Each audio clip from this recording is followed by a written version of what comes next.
ॐ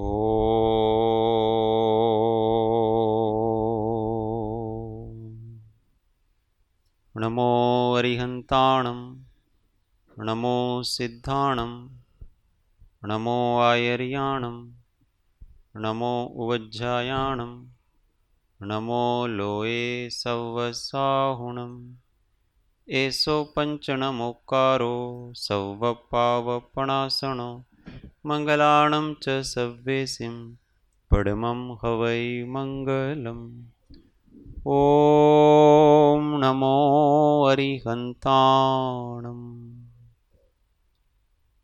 महादेव्या कुक्षिरत्नं शब्दजितर्वात्मजं राजचन्द्रम् अहं वन्दे तत्त्वलोचनदायकम् जे स्वरूप समजा विना पाम्यो दुःख अनंत समजाव्યું તે પદ નમો શ્રી સદ્ગુરુ ભગવંત પરાત્પર ગુરુવે નમઃ પરંપરાચાર્ય ગુરુવે નમઃ પરમ ગુરુવે નમઃ સાક્ષાત પ્રત્યક્ષ સદ્ગુરુવે નમો નમઃ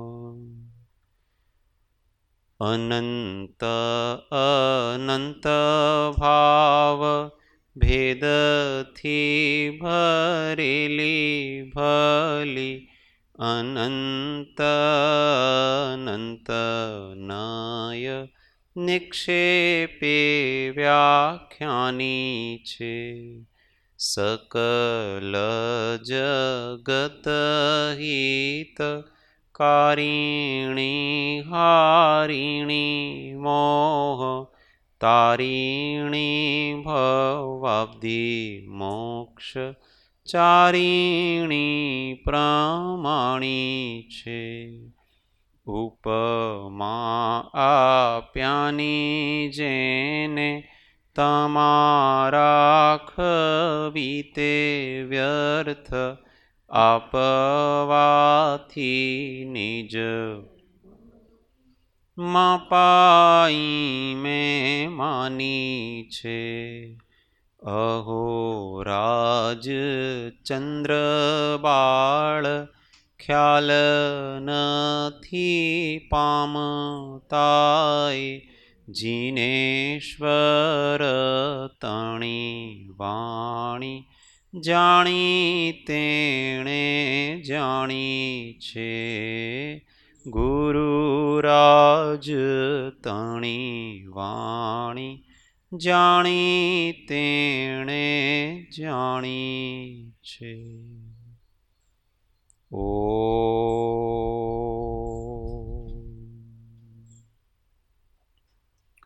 જય સદગુરુવંદન જય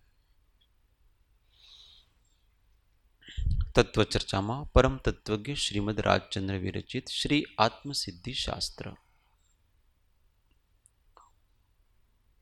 શિષ્યની છઠ્ઠી શંકાનું વિવેચન ચાલે છે પહેલી શંકા કઈ છે આત્મા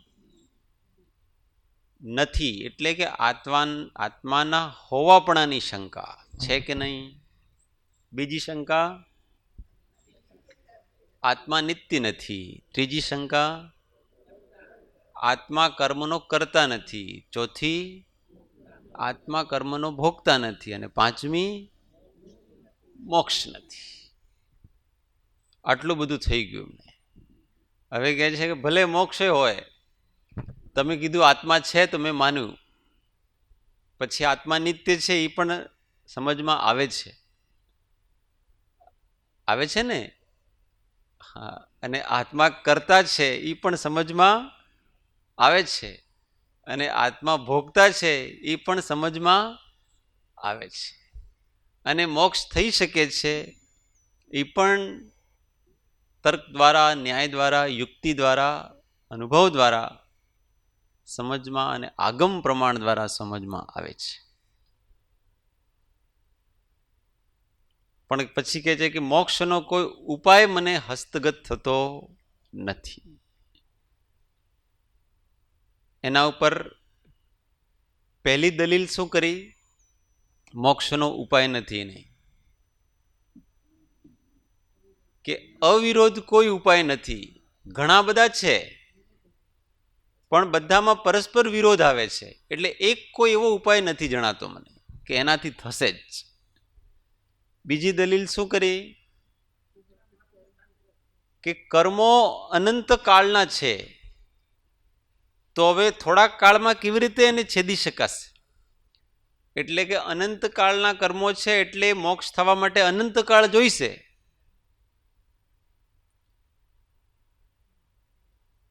इसलिए मेरा मोक्ष अनंत काल में होगा, मतलब इसका मतलब होगा ही नहीं. अनंत काल का मतलब होगा ही नहीं. तीसरी दलील क्या करी? हाँ, अथवा भले कोई एक उपाय भी है, भले थोड़े समय में मोक्ष हो भी सकता है, परंतु बहुत सारे मत दर्शन है, उसमें कौन सा मत वास्तव में सच्चा है वो समझ में नहीं आ रहा है. और चौथा क्या कहा? कई जाति में मोक्ष है, कया वेश में मोक्ष? ब्राह्मण, क्षत्रिय, वैश्य, शूद्र. कल क्या क्या परिभाषा बताई थी? ब्राह्मण किसे कहते हैं?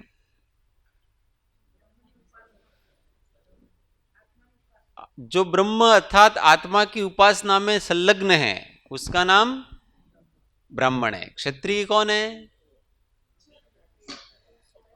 जो करुणा बुद्धि से दूसरे के ऊपर दया करने के भाव है और जो सामर्थ्यशाली है, दूसरों की रक्षा करने में जो समर्थ है और अपनी रक्षा करने में भी समर्थ है, वो क्षत्रिय. और वैश्य जिसकी व्यापार बुद्धि है वो वैश्य. और क्षुद्र जिसकी नीच कार्य करने की बुद्धि है वो क्षुद्र. निम्न कोटि का कार्य करता है, लोक निंद्य कार्य करता है, वो क्षुद्र है. ये सब वृत्तियां हैं.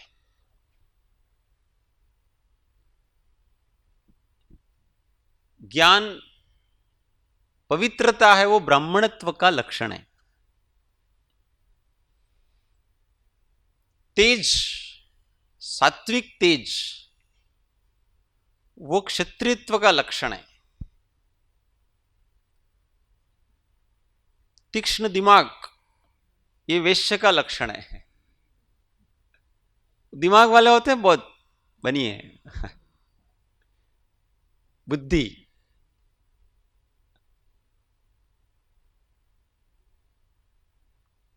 और दीनता, ये शुद्रता का लक्षण. ये सब अपने अंदर होने चाहिए.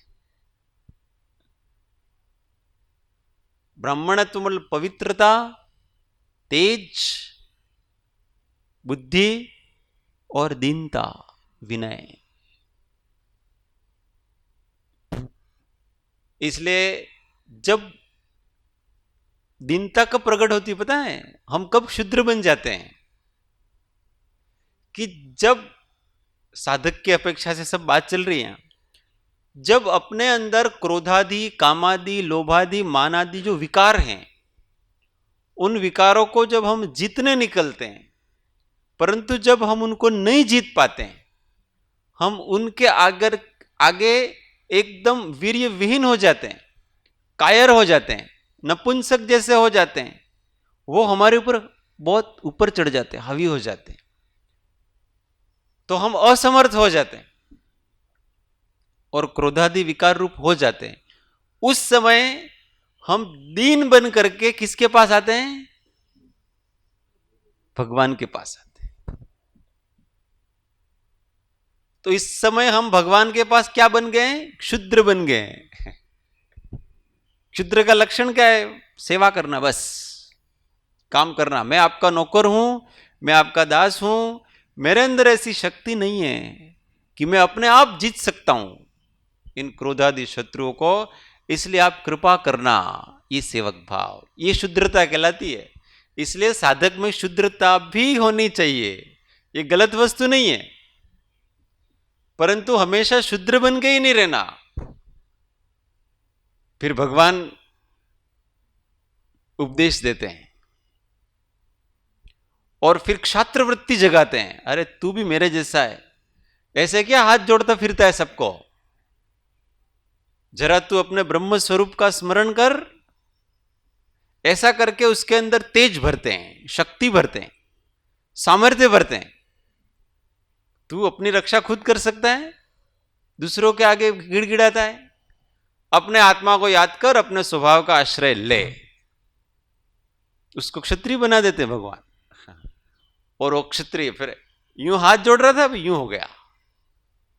ऐसा सही बात है, आप कह रहे हो सही बात है। तुम तुम्हारी बुद्धि का सहारा लो, वैश्य बनाते हैं वहां, उसको क्या बना दिया? अभी तक तुमने दूसरों की बुद्धि का सहारा लिया, अपनी बुद्धि का सहारा लो, तर्क का सहारा लो, न्याय का सहारा लो, युक्ति का सहारा लो, और तत्व का निर्णय खुद करो। इसका नाम वैश्य है। तो वैश्य बना दिया, और इन सब के फलस्वरूप क्या होगा? आत्मा पवित्र हो जाएगा, तुम ब्राह्मण हो जाओगे। ब्राह्मण सबसे ऊंचे, क्योंकि वो ब्रह्म में रमण करते हुए ब्रह्म परम पवित्र होता है। ये जाति व्यवस्था है। ये क्या है? और ये जाति व्यवस्था जो वर्तमान में प्रचलित हो रही है वो नहीं है। उसमें थोड़े थोड़े अंश हैं।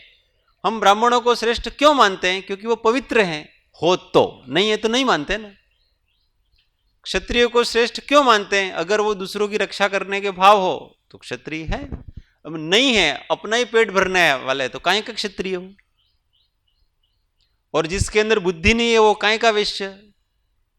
और जिसके अंदर विनय और दीनता नहीं है वो काहे का शूद्र? इस प्रकार से ये चार चार वर्ण है। कई जाति में मोक्ष है, तो यहां सब जातियों में मोक्ष है।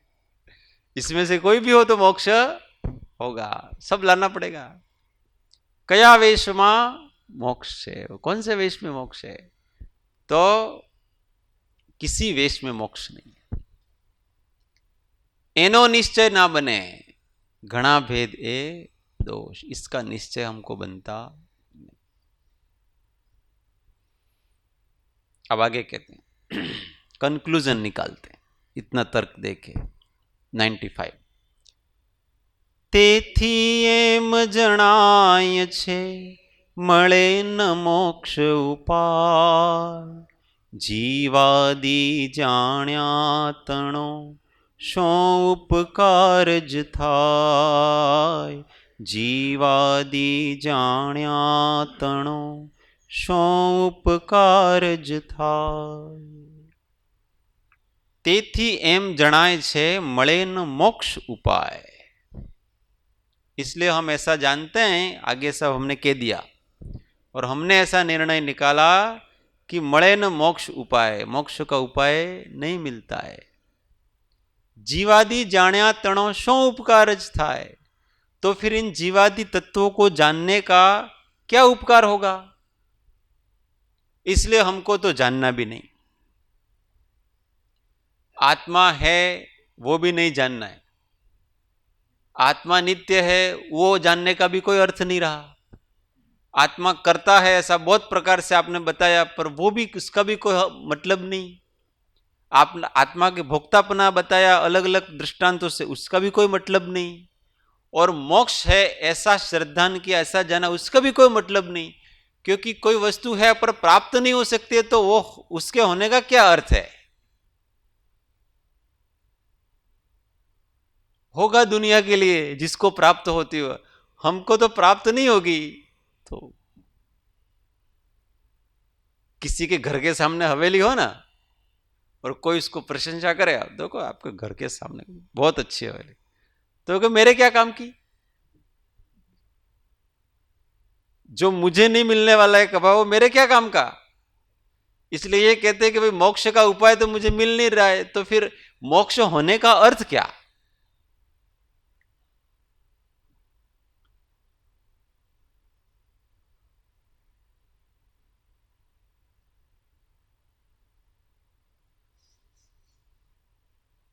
जीव तीन प्रकार के होते हैं,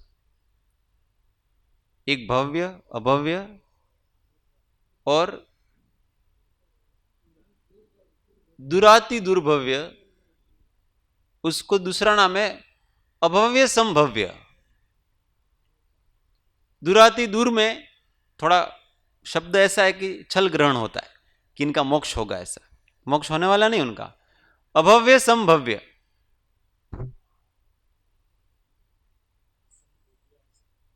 आसन्न भव्य तो भव्य ही है, तो भव्य में सब आ गए। कोई जल्दी जाता है तो निकट भव्य है, वो आसन्न भव्य है। कोई दूर जाता है तो दूर भव्य है, पर भव्य में सब आ गए। भव्य है मतलब वो मोक्ष जाने वाला है, और एक अभव्य है, वो कभी मोक्ष नहीं जाने वाला है। और एक अभव्य संभव्य है कि उसमें मोक्ष जाने का सामर्थ्य है। अगर उसको योग्य निमित्त आदि मिले तो वो जा सकता है, परंतु उनको वो कभी निमित्त मिलने वाले नहीं है। तो बताओ उसके भव्य होने का क्या अर्थ है? कोई अर्थ रहा? जब वो कभी मोक्ष जाना ही नहीं वाला है, हम उसको कोई कि तू भव्य जीव है, तुम्हारे अंदर भव्यत्व भाव है। भगवान ने ऐसे अनेक जीव देखे कि अगर उनको कोई निमित्त मिले मोक्ष प्राप्त करने के, तो इनके अंदर ऐसी सामर्थ्य है कि ये रत्नत्रय को प्रकट कर सकते हैं। उनका द्रव्य देखा उन्होंने, परंतु भगवान ने यह भी देखा इनको कभी ऐसा निमित्त मिलने वाला नहीं है, इसलिए अनंत काल बाद भी ये मोक्ष नहीं जाने वाले, इनका मोक्ष होगा ही नहीं। इसलिए वास्तव में ये अभव्य ही है, परंतु उनके अंदर जो योग्यता है, अभव्य और भव्य, अभव्य संभव्य, इन दोनों के द्रव्य की योग्यता अलग अलग प्रकार की है। एक को तो निमित्त मिलेगा तो भी रत्नत्रय रूप परिणत उनका आत्मा कभी नहीं होगा। देव शास्त्र गुरु का निमित्त मिला अथवा जो भी निमित्त मिले, परंतु वो कभी भी प्राप्त नहीं कर सकता मोक्ष। सम्यक दर्शन की उत्पत्ति अपने आत्मा में कभी नहीं कर सकता, मुनि दीक्षा लेके भी नहीं कर सकता है, अभव्य है, उसमें भाव पड़ा हुआ है, तो वास्तविक तत्व समझ में नहीं आ सकता उसको, और श्रद्धा भी नहीं बैठ सकती। और अभव्य संभव्य है वो तो उसमें संभावनाएं पड़ी हुई हैं, पर संभावना के लिए जो निमित्त चाहिए ना, वो उसको कभी नहीं मिलने वाला है। जैसे कोई खान में सुवर्ण पाषाण पड़ा हुआ है, परंतु वो कभी भी उस खान से निकलेगा ही नहीं। अगर उसको कोई निकाले तो उसके अंदर ऐसी योग्यता है कि वो सुवर्ण बन सकता है अगर उसको तपाया, परंतु उसको अनंत काल तक भी उस खान से कोई निकालेगा नहीं। तो बताओ उस सुवर्ण पाषाण में सुवर्ण होने की जो योग्यता है, शक्ति है, उसका क्या अर्थ है? कोई अर्थ नहीं रहा।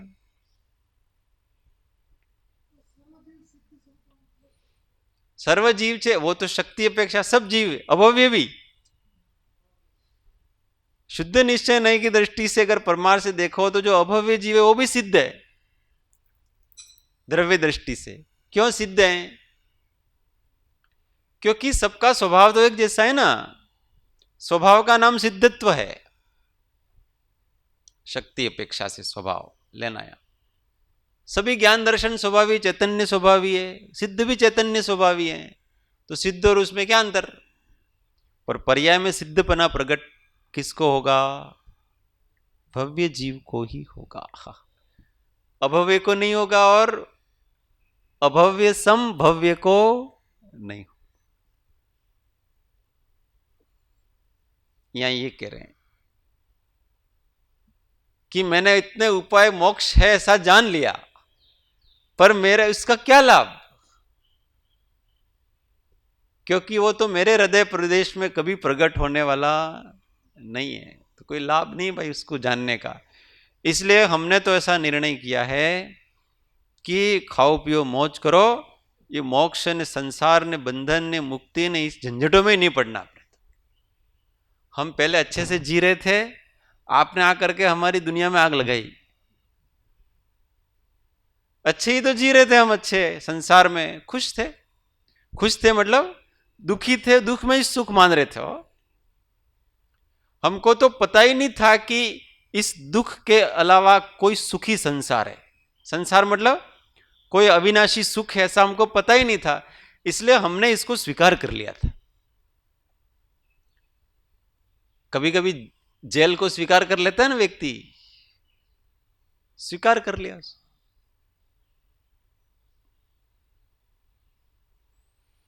मैं सत्संग में गया था यहाँ गांव में, इधर में, तो वो पहले वो वरघोड़ा नहीं निकालते हैं, तो गांव में देखता देखता मैं गया सब कि जितने भी भैंसे वगैरह है ना, वो सब बाहर बांधी हुई थी। मेरे साथ में एक बहन थे, उनको मैंने पूछा ये भैंसे वगैरह बांध के रखी है, इसको चराने के लिए ले जाते कि नहीं जाते? क्योंकि उस वो टाइम उनके बाहर जाने का था भैंसों के। तो मैं गांव का, मुझे पता है 9 बजे बाद छोड़ते हैं पशुओं को, जंगल में चरने जाते हैं और शाम को वापस आते हैं। पर ये यहीं की यहीं बंधी हुई है, 10-11 तो बज गए हैं। तो उन्होंने कहा कि ये 24 घंटे यहीं बंधी रहते हैं, यहीं इनको खाना पीना देते हैं, यहीं सब करते हैं। मेरे को बहुत आश्चर्य होती है, सब जगह ऐसा ही चलता है क्या? पहले भी ऐसे 1-2 घटनाएं मेरे साथ, मैंने पूछा था। तो वास्तव में अभी चरने के जो जंगल थे वो समाप्त हो गए, उसमें सबने अपने अपने खेत बना दिए, इसलिए 24 घंटे वहीं के वहीं बांध के रखते हैं और दूध निकालते हैं। इस सत्संग में मैंने फिर इस विषय को लिया कि तुम लोगों को 24 घंटे एक अच्छे से घर में रखें, राजमहल में, पर क्या बाहर नहीं निकलना, रोज लड्डू पेड़े देंगे खाने के लिए, जो चाहिए वो देंगे। तुम कितने दिन तक रहोगे? तो तुम्हारी भैंसों को ऐसे बांध रखा है तुमने, थोड़ा तो हिलाओ उनको। अरे हिलाने की भी जगह नहीं है वहां। पर उन पशुओं का क्या है, जन्म से ही जिसका जन्म हुआ, अब जिसको पहले चरने ले जाते थे और बाद में चरागाह की भूमि समाप्त हो गई, तो बाद में उसको चरने नहीं ले जाते हैं, उसको तो दुख होता है। क्या होता है कि देखो पहले तो मेरे को स्वतंत्र छोड़ते थे, अब मेरे को स्वतंत्र नहीं छोड़ रहे थे, उसको जेल लगती है। परंतु जो नवजात बच्चा पैदा हुआ है, जिसको कभी बाहर ले ही नहीं गए, उसको दुख होगा कि नहीं होगा? उसको दुख नहीं होगा।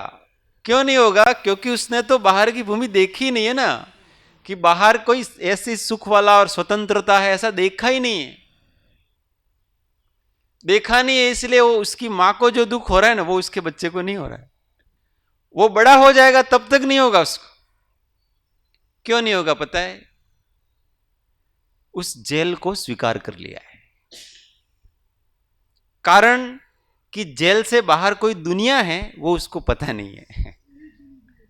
ये जिंदगी है बस। ऐसा ऐसे ही संसार के प्राणियों को, उन्होंने ये संसार को स्वीकार कर लिया है।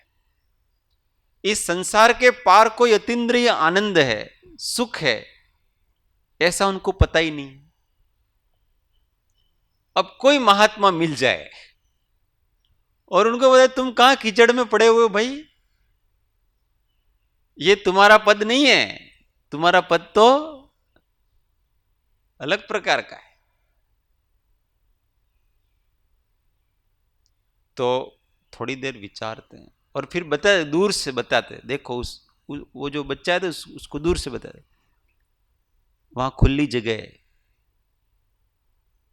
वहां तुम्हारी मां जाती थी, तुम भी जा सकते हो। तो उसको लगा दूर से दिखता तो है कोई खुली जगह और मेरे को भी जाने मिले तो अच्छा, ऐसा दिखता है, पर जाने नहीं मिले तो मतलब क्या तुम्हारी दूर की जगह की? आपने बाग बगीचे दिखाए हमको, पर ऐसा कहा कि तुम नहीं जा सकते हो। इसमें।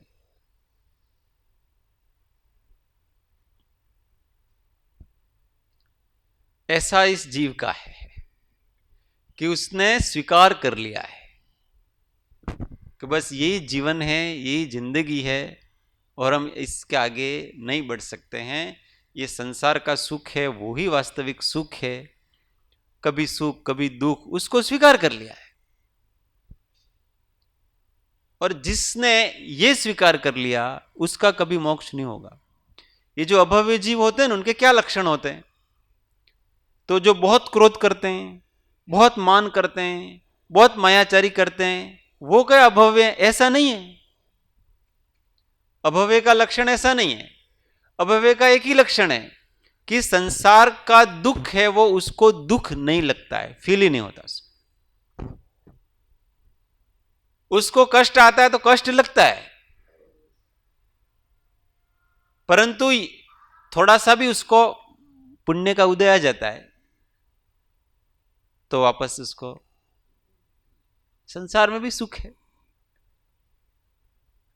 इसलिए सुख दुख से ऊपर उठना है, ऐसा कभी उसके जीवन में होगा नहीं।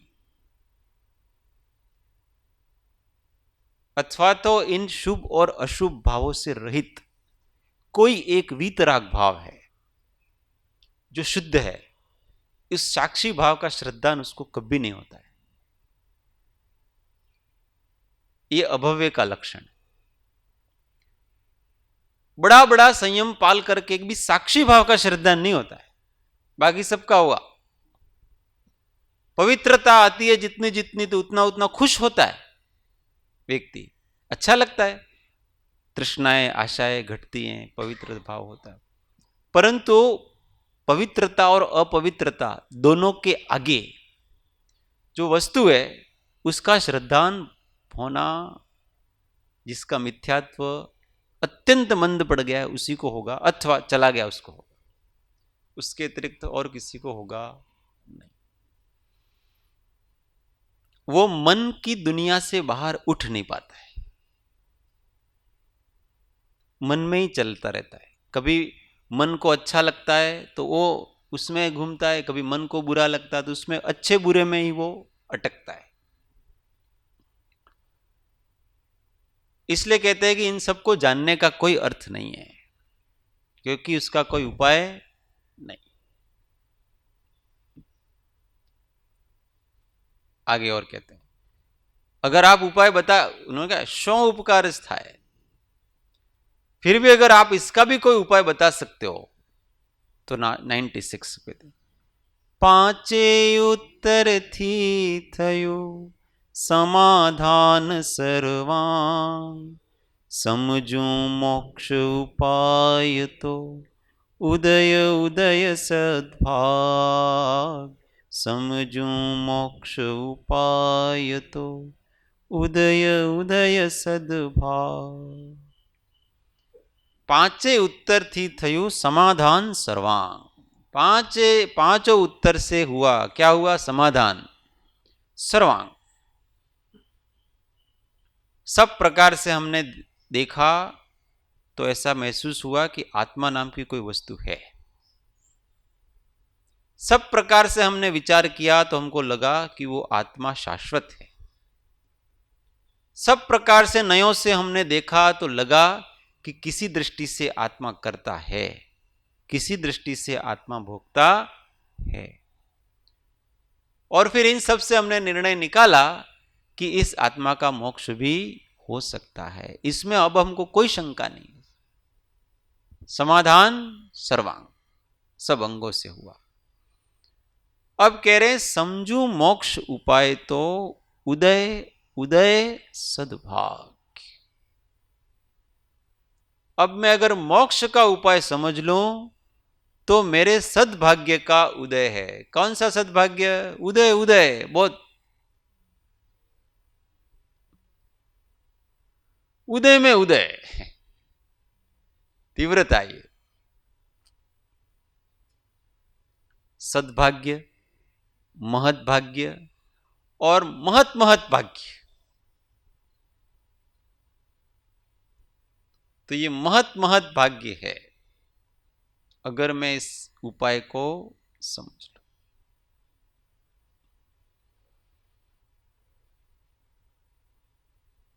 कोई चीज हमको समझ में आती है ना, मतलब उसका समागम होता है, तो वो अपना महत भाग्य समझना चाहिए। मुक्ति के साधनों का समागम अगर हमारे जीवन में होता है, देव, शास्त्र, गुरु, सत्संगी, ये सब चीजें, तो ये अपना बहुत बड़ा सौभाग्य है। और वो साधन हमको सम्यक प्रकार से समझ में आए, उनका स्वरूप, तो ये उससे बड़ा महत भाग्य है। और उन साधनों को करने की अगर हमारे अंदर तमन्ना जागे, तो हमारा महत महत भाग्य है। ये सबसे बड़ा भाग्य। तो यही कह रहे हैं, उदय उदय में वो महत महत ऐसा समझना। उदय उदय का मतलब वो अधिक अधिक महत पुण्य का उदय।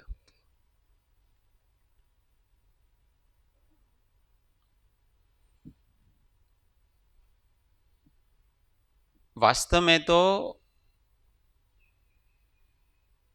बाहर की वस्तु का उदय नहीं है, उदय हमारी उस प्रज्ञा का है, बुद्धि का उदय हो रहा है यहां पर। बाहर का समागम तो अनेक बार मिलता है, पर ऐसी बुद्धि जागना ये बहुत कठिन है। संसार से उपरम होने की बुद्धि जागना, शुभेच्छा जागना।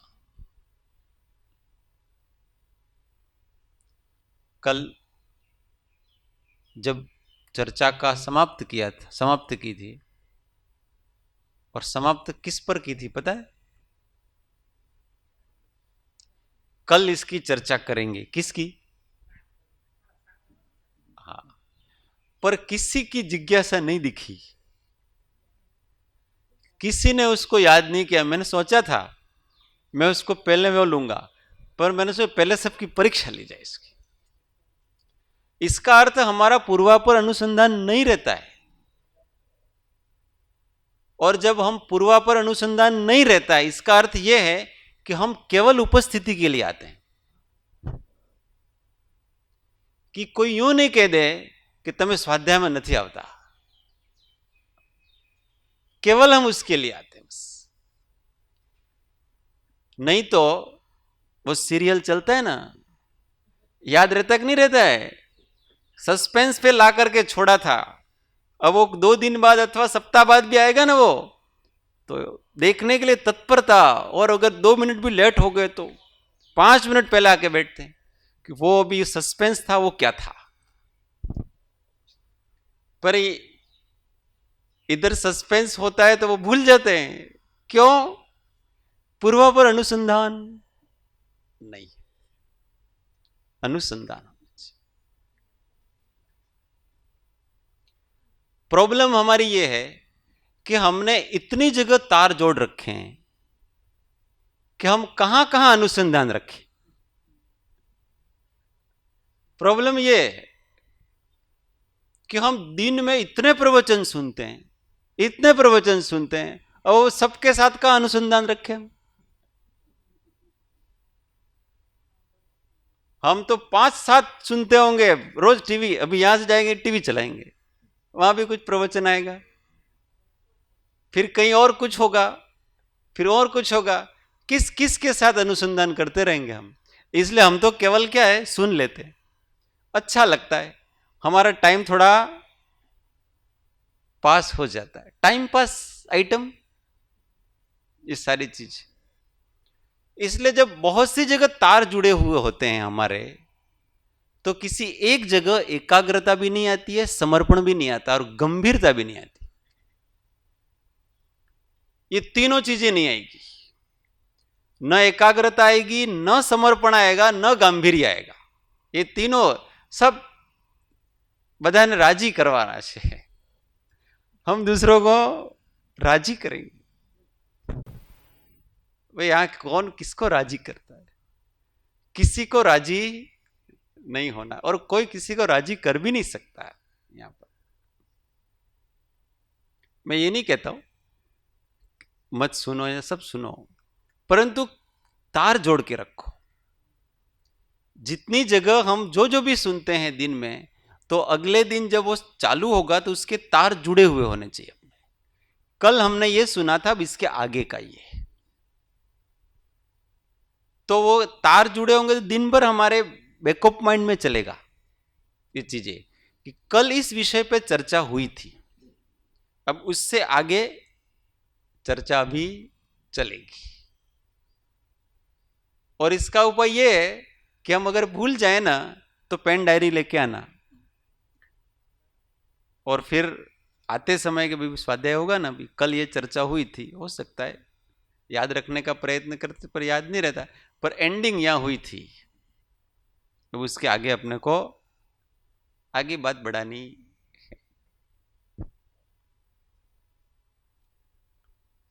पर अगर कौन परेशान करे, कभी कभी मेरे को बहुत ऐसा कहते हैं कोई, મને છે ને તમે પ્રશ્ન પૂછવાનું થાય પણ મને એમ કે બધા ડિસ્ટર્બ થઈ જશે। कोई डिस्टर्ब नहीं होता है। बीच में कोई विषय चल रहा है और बीच में अगर कोई प्रश्न पूछते हैं अगर प्रासंगिक, तो विषय ज्यादा खुलता है, डिस्टर्ब नहीं होता है वो कुछ, उल्टा वो विषय में बहुत गहराई में जाते हैं, और एक तरफा बोलने का वो भी कम हो जाता है, फिर थोड़ा रेस्ट भी मिल जाता है। दूसरी जगह तो हम बहुत रोक टोक करते हैं, करते कि नहीं करते? उसको पसंद नहीं हो तो भी रोक टोक करते हैं दूसरी जगह, पर सत्संग में कोई बेरोक टोक चल रहा है, तुम्हारे चलो हम हमारे चल रहे, ऐसा नहीं, तुरंत बात पकड़ लेनी। कल ऐसा था, इस प्रकार का था, अभी आप उसी बात को आज आपने ऐसा कहा, क्यों? सत्संग की उपासना इसका नाम, हम कहते हैं ना सत्संग में उपासना करवी, तो वो तो चलता रहता है दिन भर में का। इन्होंने ये बात की, किस प्रकार से की, क्यों की, चलो। तो ये शुभेच्छा शब्द निकला नहीं, इसलिए मैंने उदय उदय सद्भाग्य, शुभ की इच्छा होना वो मुक्ति के प्राप्ति के सोपानों में पहला सोपान है, शुभेच्छा। मतलब मुझे इस संसार से, इन संसार के दुखों से मुक्त होकर के अविनाशी आनंद की प्राप्ति करनी है। इस प्रकार की जिसके जहन में, मन में इच्छा जागती है, उसका नाम शुभेच्छा, वो पहली अवस्था।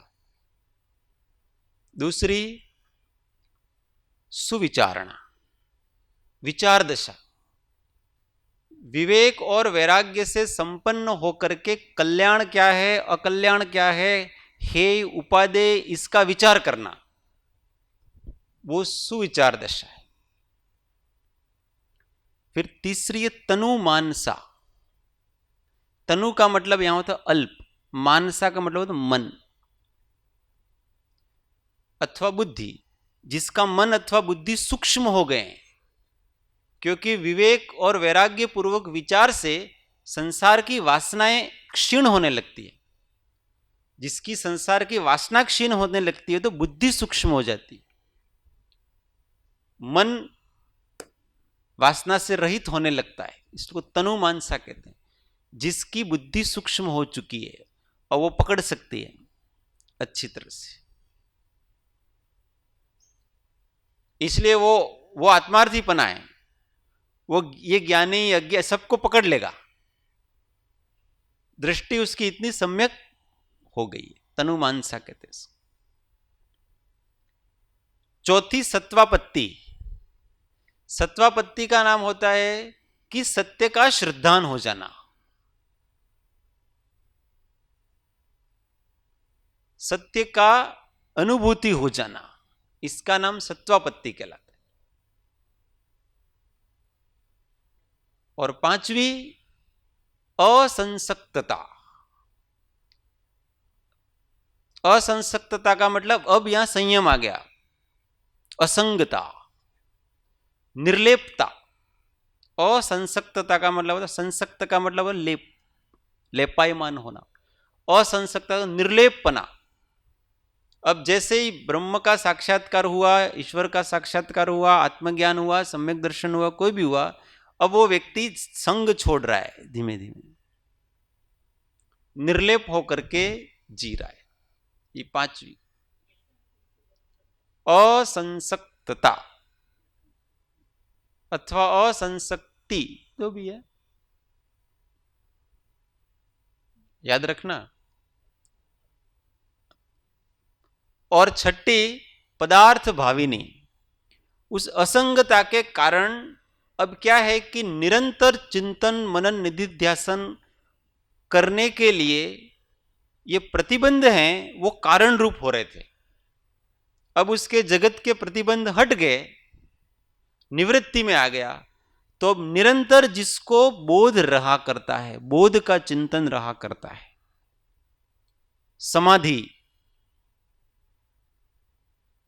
सविकल्प निर्विकल्प, सविकल्प निर्विकल्प, स्वर्विकल्प निर्विकल्प, ये छठा सातवां गुण स्थान। यह संसक्त पदार्थ भावी नहीं, छठी। और फिर सातवीं अंतिम तुरीय अवस्था है। तुरीय अवस्था में अब हमेशा समाधि रहती, अब सविकल्प निर्विकल्प, सविकल्प निर्विकल्प ऐसा नहीं होता है। तुरीय का मतलब चौथी अवस्था है। सत, रज और तम, इन तीनों से ऊपर तात्विक अवस्था हमेशा रहती, अरिहंत अवस्था है, अरिहंत बन गए। और तुरियातीत होता है जब सिद्ध हो जाते हैं, चार आघाती कर्म भी नष्ट हो गए तो वो तुरियातीत हो गए, गुणस्थान के अनुसार। ये तो ये उदय उदय सद्भाग्य में उनका क्या है कि अगर मैं ये चीज समझूं तो मेरा महाभाग्य है, शुभ की इच्छा है। ऐसे क्रम को निरंतर चिंतन करते रहे अपन। आगे अब जिस प्रकार से मोक्ष हो सकता है उन उन साधनों का निरूपण करेंगे।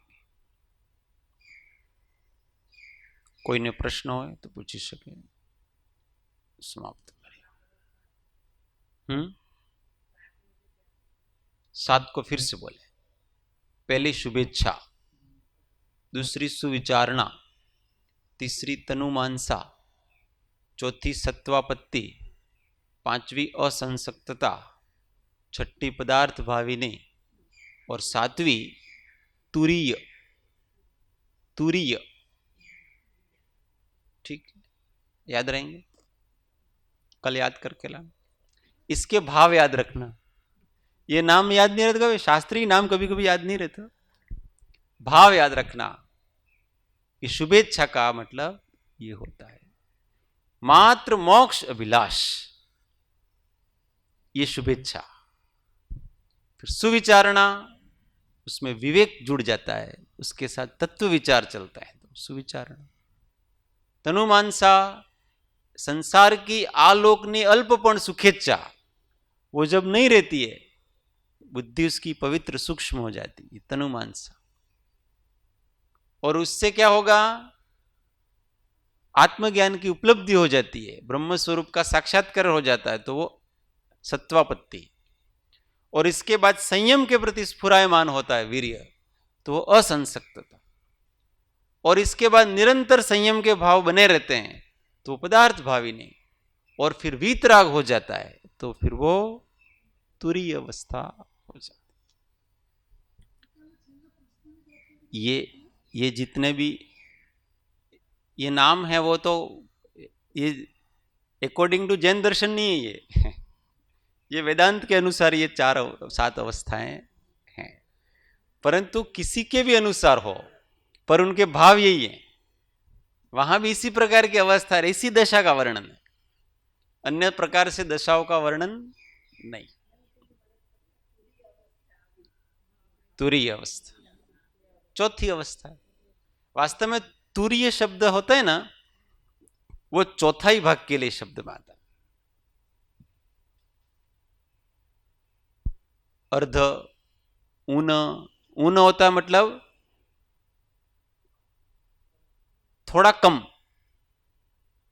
ऊन का मतलब होता थोड़ा, 3/4 हुआ, 1/4, हाँ ऊणो, ये सब ऐसी अवस्था है। तो 1/4 तुरीय का मतलब होता है सत रज और तम से ऊपर उठ गया व्यक्ति, हमेशा तत्व में विचरण करता है, वितराग भाव में वितरण करता है। अपूर्व अवसर एवो क्यारे आवशे, क्यारे थईशुं बायांतर निर्ग्रंथ जो, સર્વ સંબંધનુબંધન તીક્ષણ છેદીને, વિચરશું કવ મહત્પુરુષને પંથ જો, અપૂર્વ અવસર એવો ક્યારે આવશે, અપૂર્વ અવસર એવો ક્યારે આવશે। સદગુરુદેવ પરમ કૃપાળુ ત્રિલોકનાથ કી જય, સબ સંતન કી જય, આનંદ ઘન ઓ।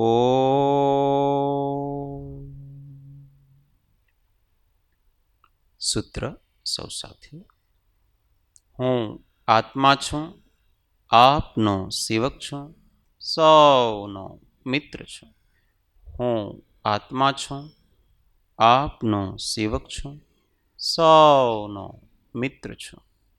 હું આત્મા છું, આપનો સેવક છું, સૌનો મિત્ર છું। જય સદગુરુવંદન।